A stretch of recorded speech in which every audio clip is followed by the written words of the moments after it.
Start होती है तो हम देखते हैं कि एक औरत के घर एक बहुत ही प्यारा बेबी पैदा होता है। वो उसका नाम हरक्यूलिस रखती है। उस वक्त के लोग एक राजा को पूजा करते थे जिसे वो अपना गॉड भी कहते थे और उसका नाम था ज़्यूस। और ये बेबी हमें ज़्यूस का ही दिखाया गया है। दूसरी तरफ हम ये देखते हैं कि ज़्यूस की वाइफ यानी रानी को जब पता चलता है कि ये बच्चा ज़्यूस का है और वो भी किसी इंसान से, अब यहाँ हरक्यूलिस कुछ बड़ा हो चुका था, लेकिन वो उसे मारना चाहती थी और इसीलिए वो 2 सांपों को उसे मारने के लिए भेजती है। लेकिन क्योंकि हरक्यूलिस ज़्यूस का बेटा था तो उसी की तरह पावरफुल था, तो उन दोनों सांपों को अपने पास आने से पहले ही मार गिराता है। अब हम देखते हैं कि हरक्यूलिस काफी बड़ा हो चुका है। वहाँ के राजा उसे कुछ टास्क देती है। हर टास्क से डरने वाला तो ना था, तो वो एक एक करके इनका मुकाबला करने लगता है और टास्क पूरे करने लगता है। सबसे पहले तो एक अजीब सी क्रिएचर से लड़ता है और जीत जाता है। उसके बाद भी कई जानवरों से लड़ता है और उन्हें हरा देता है। लेकिन एक दिन उसके सामने एक बहुत ही स्ट्रॉन्ग शेर आ जाता है। उस पर कोई तीर भी असर नहीं कर रहा था,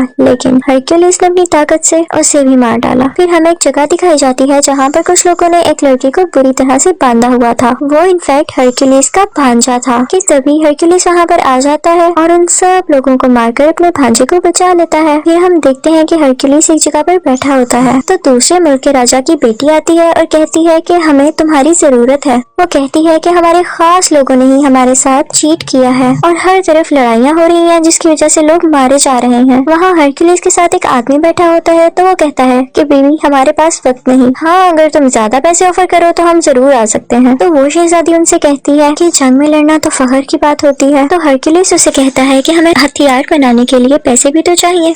तो वो शहजादी कहती है कि मेरे बाबा यानी राजा बहुत अमीर हैं, तो वो तुम्हें बहुत सारा सोना दे सकते हैं। तो हरक्यूलिस मान जाता है और उसके साथ उसके मुल्क आ जाता है। वहाँ पर एक बहुत बड़ा स्टैचू लगा होता है जो कि ज़्यूस की वाइफ का था। तो शहजादी हरक्यूलिस को बताती है कि ये 5 साल में बना। यहाँ पर कोई भी नहीं यकीन कर रहा था कि यह वाकई ज़्यूस का बेटा है, लेकिन उस शहजादी के बेटे के लिए हरक्यूलिस तो कोई हीरो जैसा था। राजा उसे बताता है कि मेरे खास बंदे ने हमसे बगावत यानी चीट किया है और उस पूरे मुल्क में लड़ाइयाँ चल रही हैं, इसलिए हमें तुम्हारी मदद की जरूरत है ताकि हम सब कुछ दोबारा ठीक कर सकें। वो उसे ये भी बताता है कि वो एक नॉर्मल इंसान नहीं है बल्कि वो एक जादूगर है और उसे गॉड के अलावा कोई नहीं मार सकता।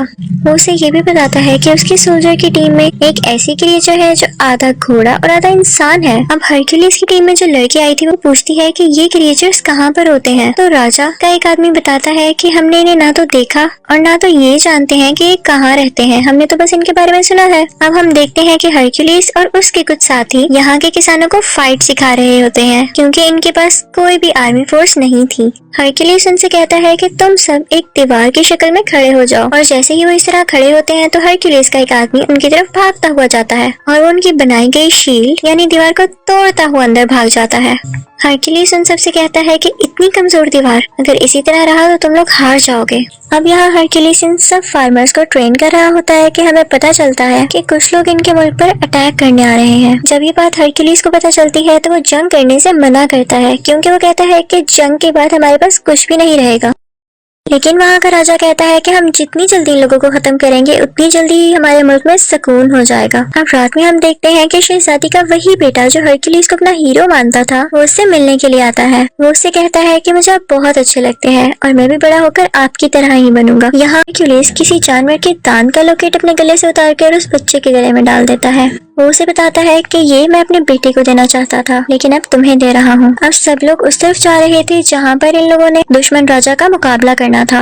रास्ते में ये लोग देखते हैं कि एक जगह पर कटे हुए सर लटके हैं। तो राजा उन्हें बताता है कि वो यहाँ पर हमसे पहले पहुँच चुका था और हमें डराने के लिए उसने यहाँ के लोगों को मार दिया। हरक्यूलिस कहता है कि हम यहाँ से पैदल जाएंगे और सब चलने लगते हैं। लेकिन हरक्यूलिस नोट करता है कि ये डेड बॉडीज आज की नहीं बल्कि कई दिन पुरानी है और ये उनके लिए एक साजिश थी, उनका ध्यान इधर उधर करने के लिए। और तभी हम देखते हैं इनकी चारों तरफ एक कबीले के कुछ लोग आ जाते हैं। हरक्यूलिस काफी हैरान होता है कि हम तो इनकी मदद कर रहे हैं और ये उल्टा हमें ही घेरे हुए हैं। फिर हमें पता चलता है कि दुश्मन राजा एक जादूगर था और वही इन लोगों के दिमाग को भी कंट्रोल किया करता था। यहाँ पर ये कबीले वाले हरक्यूलिस और उसकी टीम यानी साथियों पर हमला कर देते हैं। इन सब में बहुत लड़ाई होती है और हरक्यूलिस बहुत अच्छी तरह से इनका मुकाबला करता है और सबको मार गिराता है। अब यहाँ का राजा काफी परेशान हो जाता है क्योंकि उसके सिपाही मारे गए थे।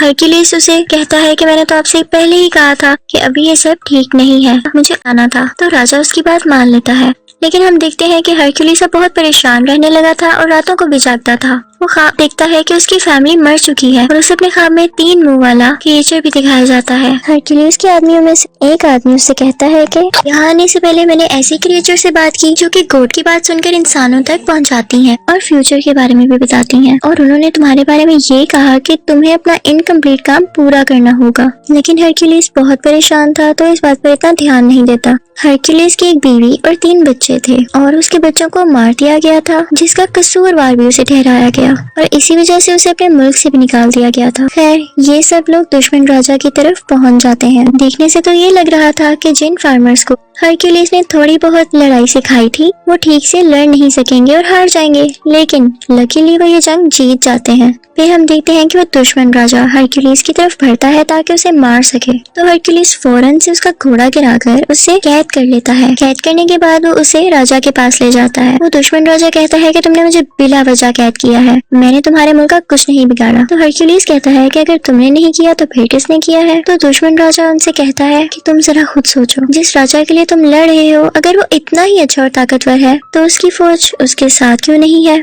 और उसे तुम्हारी क्यों जरूरत पड़ रही है? तुम जिसके लिए लड़ रहे हो। रात को एक इवेंट होता है जिसमें राजा के सर पर ताज रखा जाता है, क्योंकि उसने हर जगह कब्जा जो कर लिया था वहीं पर उसका दुश्मन राजा भी बंधा हुआ था। सब उस पर हंस रहे थे, लेकिन राजा की बेटी यानी शहजादी जब ये सब कुछ देखती है तो उसे बिल्कुल अच्छा नहीं लगता। उसे उस दुश्मन राजा पर बहुत तरस आता है। हरक्यूलिस ये सब कुछ देख रहा था तो शहजादी के पास जाकर पूछता है कि ऐसा क्यों है, तुम्हारी आंखों में उसके लिए रहम क्यों आया? जो सच है तुम मुझे बता सकती हो। वो बताती है कि जिस मुल्क का ये राजा है वहाँ का राजा मेरा शौहर था, लेकिन मेरे बाप ने उसे जहर दे दिया और खुद राजा बन गए, और ये राजा जिसे तुम लोग कैद करके लाए हो ये मेरे शौहर का खास आदमी था और इसीलिए वो मेरे बाप के खिलाफ हुआ और जंग शुरू होने लगी। वो कहती है कि इस सब में उस दुश्मन राजा का कोई कसूर नहीं, बल्कि वो तो हमारा दुश्मन है भी नहीं। इस सब के पीछे मेरे बाप का हाथ है, लेकिन मैं अपने बाप के सामने इसलिए कुछ नहीं बोल सकी क्योंकि मेरा एक छोटा सा बेटा है जो कि अभी उनके कंट्रोल में है।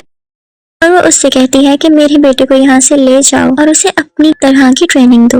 यहाँ राजा का खास आदमी आता है और हरक्यूलिस से कहता है कि आपको राजा ने याद किया है। अब हरक्यूलिस राजा के पास जाता है तो राजा उससे कहता है कि मैं बहुत खुश हूँ कि तुमने आम इंसानों और किसानों को अपनी जंग के तरीके सिखाकर उन्हें जितवा दिया, और देखो आज मैं राजा हूँ। अब आगे से वो लोग दूसरे लोगों को लड़ाई के तरीके सिखाएंगे और आहिस्ता आहिस्ता मैं पूरी दुनिया पर कब्जा कर लूंगा, और ये हुआ है तो क्या तुम मेरे खास आदमी बनोगे? हरक्यूलिस सुनकर मना कर देता है तो राजा कहता है कि ठीक है, जैसे तुम्हारी मर्जी। ठीक है, मैं तुम्हें सोना देता हूँ और उसके बाद तुम यहाँ से चले जाना, और मैं राजा बन चुका हूँ तो मुझे तुम जैसे लोगों की अब क्या जरूरत है। अब हरक्यूलिस और उसके साथी वहाँ से अपना सोना लेकर चल पड़ते हैं कि तभी वो देखता है कि उसके आसपास गांव के लोग खड़े हैं। वो लोग काफी उदास दिख रहे थे। दरअसल वो नहीं चाहते थे कि हरक्यूलिस जाए, क्योंकि हरक्यूलिस ने उन्हें रहने के तरीके जो सिखाए थे। हरक्यूलिस जैसे ये देखता है वो अपने सोने की थैली फेंकता है और कहता है कि मैं यहीं रहूंगा क्योंकि यहाँ के लोगों को मेरी जरूरत है। हरक्यूलिस का एक साथी कहता है कि आप क्या कर रहे हैं, हमें अपना सोना मिल चुका है और हमें यहाँ से निकलना चाहिए। लेकिन हरक्यूलिस के बाकी साथी भी अपना सोना फेंक देते हैं और हरक्यूलिस के साथ ही रुक जाते हैं, सिवाय उसी एक साथी के। वो अपना सोना लेकर वहाँ से चला जाता है। अब हरक्यूलिस के साथी सीधा राजा के कमरे में आते हैं, लेकिन राजा के आदमी इन सबको घेर लेते हैं। यहाँ शहजादी और उसका बेटा भी होते हैं। अब राजा का खास आदमी उसे बताता है कि आपकी बेटी हरक्यूलिस को कह रही थी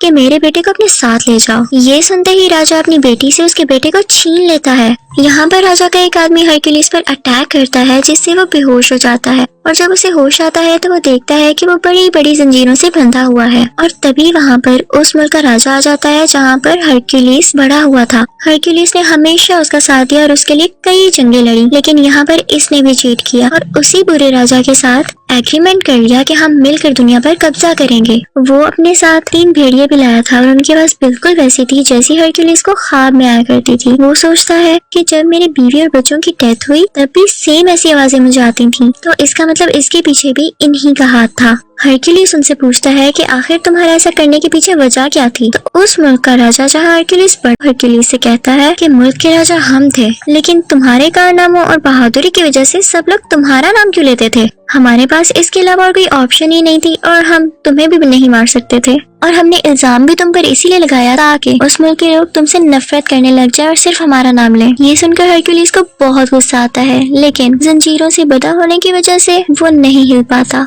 अब यहाँ हम देखते हैं कि वो राजा सबको एक एक करके मारने का प्लान कर रहा था और इसके लिए सबसे पहले वो अपनी ही बेटी को मारने लगता है। ये देखकर हरक्यूलिस घबरा जाता है तो उसका साथी उससे कहता है कि तुम कर सकते हो, अगर तुम हिम्मत हार गए तो हमारा क्या होगा। ये सुनते ही हरक्यूलिस में काफी हिम्मत आती है और वो उन जंजीरों को तोड़ देता है और खुद को आजाद कर लेता है। वो फौरन भागकर उस शहजादी के पास जाता है और उसे बचा लेता है। अब वो 3 भेड़िए हरक्यूलिस की तरफ आते हैं और उस पर अटैक कर देते हैं, लेकिन हैरानी की बात यह है कि वो उन तीनों को मार देता है। वो अपने साथियों को और उस बेचारे राजा को, जिसको ये लोग दुश्मन समझ रहे थे, आजाद कर देता है। अब वो दोनों बुरे राजा यहाँ से भाग गए थे, लेकिन हरक्यूलिस किसी तरह से उस राजा को पकड़ लेता है जिसके मुल्क में वो बड़ा हुआ। वो उसे उसी की खंजर से मार देता है, बिल्कुल उसी तरह जैसे उसने इसकी फैमिली को मारा था। इसके बाद वो अपने साथियों को लेकर महल चला जाता है। वो देखता है कि राजा बहुत ज्यादा फौज के साथ खड़ा है और एक आदमी ने शहजादी के बेटे के गले पर खंजर रखा हुआ है। राजा हुक्म देता है कि इस बच्चे को मार दिया जाए, लेकिन तभी वो आदमी वहाँ पर आता है जो हरक्यूलिस का साथी था और सोना लेकर वहाँ से चला गया था। वो फौरन से तीर से उस आदमी को मार देता है जो कि उस बच्चे को मारने वाला था। वो सब उस छोटे बच्चे को बचा लेते हैं, लेकिन अब उस दुश्मन की पूरी फौज इन पर अटैक करने लगती है। हरक्यूलिस भी बराबर इनका मुकाबला करता है। इसी दौरान हरक्यूलिस के एक साथी की डेथ हो जाती है क्योंकि वो बहुत जख्मी हो चुका था। अब उस राजा की बाकी फौज भी इनकी तरफ बढ़ रही थी, लेकिन हम देखते हैं कि हरक्यूलिस के आदमियों ने बिल्कुल वैसी ही दीवार यानी शील्ड बनाई हुई थी जिसको तोड़ना नामुमकिन था। हरक्यूलिस वहाँ पर देखता है कि ज़्यूस की वाइफ की वहाँ पर बहुत बड़ी स्टैचू है। जैसे ही उस राजा के सोल्जर्स ऊपर आ रहे होते हैं तो हरक्यूलिस उस स्टैचू को नीचे की तरफ गिरा देता है। वहाँ से सब सोल्जर्स वापस आना शुरू कर देते हैं। जब राजा ये सब देखता है तो अपने सोल्जर्स पर गुस्सा होता है कि जाओ हरक्यूलिस को मारो, लेकिन तभी स्टैचू उस पर आकर गिरता है और वो राजा मारा जाता है। और राजा के सब सोल्जर्स और बाकी सब लोग भी हरक्यूलिस की ये बहादुरी देखकर उसके सामने झुक जाते हैं। लोग अभी भी नहीं जानते थे कि ये वाकई ज़्यूस का बेटा है भी या नहीं, लेकिन ये जरूरी नहीं था क्योंकि वो इतना ज्यादा बहादुर और ताकतवर था कि इस चीज ने उसे आम लोगों से ऊपर कर दिया था। वो लोगों का ख्याल भी रखा करता था, इसीलिए सब लोग हरक्यूलिस की तारीफ करने लगे थे और यहीं पर कहानी की एंडिंग हो जाती है। Thank you for